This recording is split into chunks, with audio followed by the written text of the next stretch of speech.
Guys, if not fixed on time, it will lead to expensive repairs, new tires, and it can even make your car uncontrollable. We will explain what it is, make sure you stay until the end.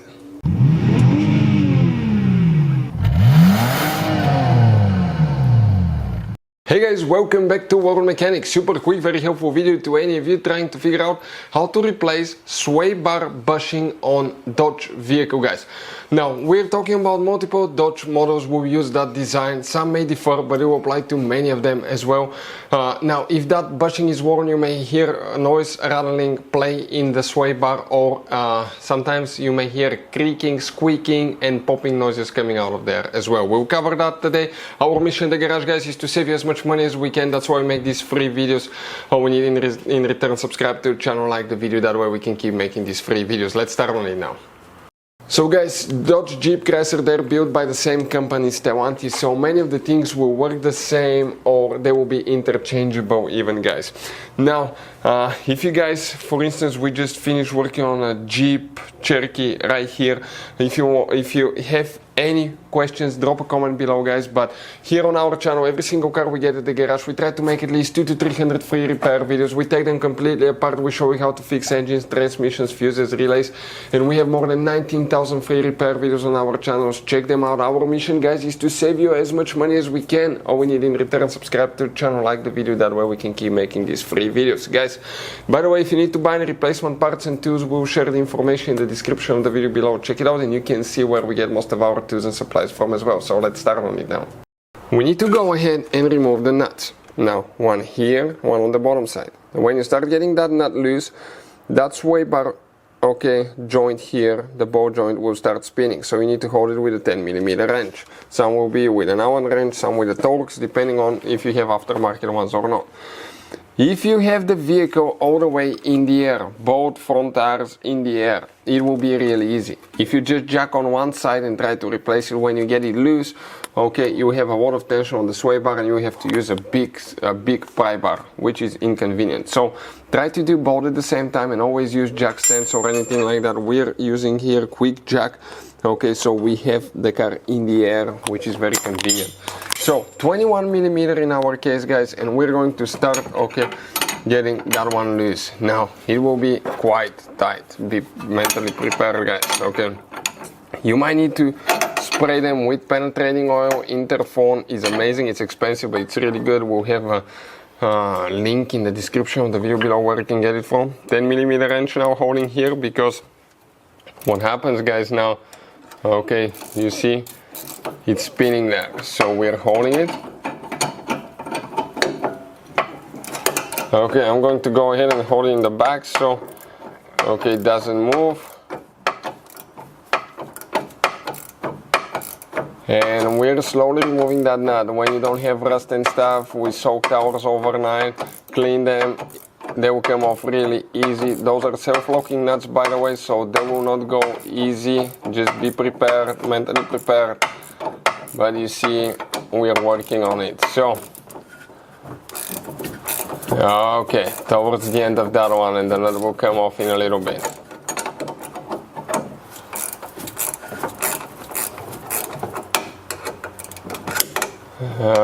Come on.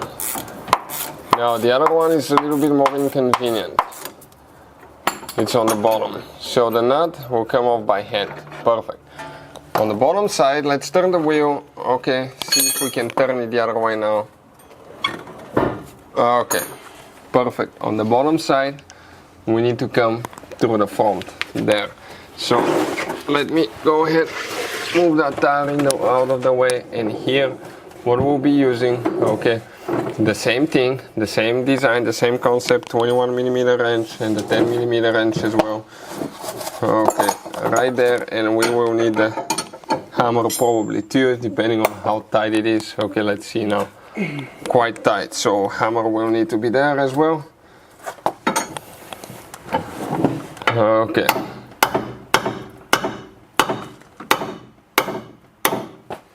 It starts getting loose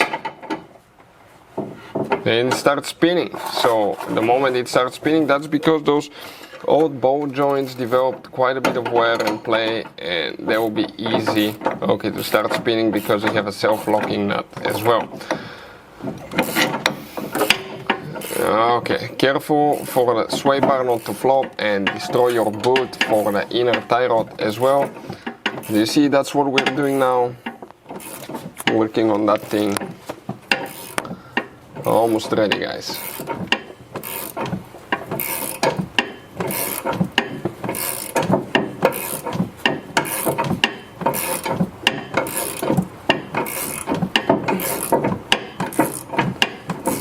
Okay, coming off any minute now. Any minute it should pop out.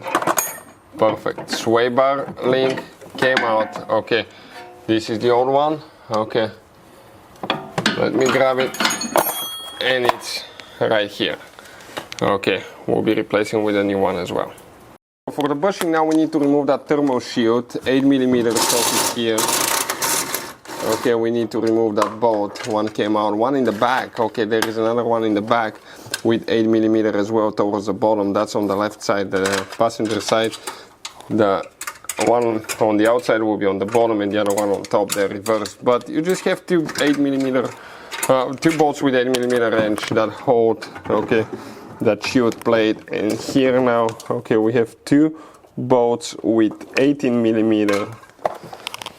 Okay, let me show you where they are now, guys. Okay, that we 15. That's a 15. Excuse me, that's a 15mm that we need to go ahead, okay, and remove. So that's what we're working on now.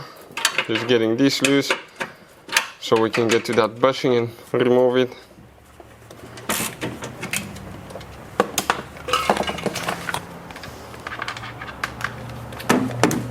Okay. The top one will not work because the catalytic converter is in the way. Make sure the car is completely cold. You don't want to burn yourself on those catalytic converters. You see where they are, that's gonna be extremely hot, guys. That's why they have that shield there to protect them from the heat of the exhaust.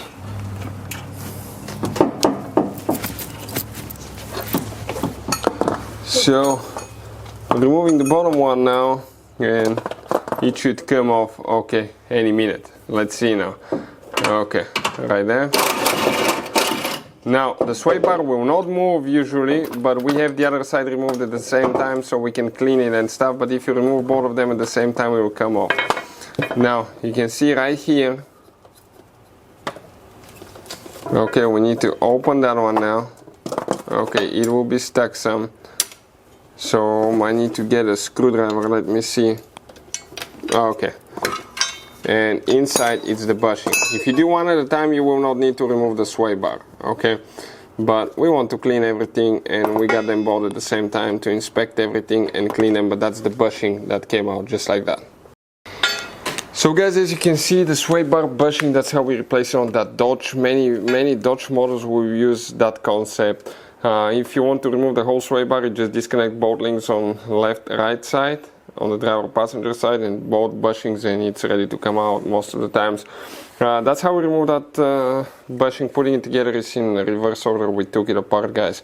Some models may differ, but that's the main concept, guys. That's how we do it. If you have any questions, don't hesitate to let us know. Hopefully, guys, the video will be helpful. Guys, we have more than 19,000 free repair videos on our channel that can save you thousands of dollars in repairs. Our mission is to save you as much money as we can. Thank you for watching.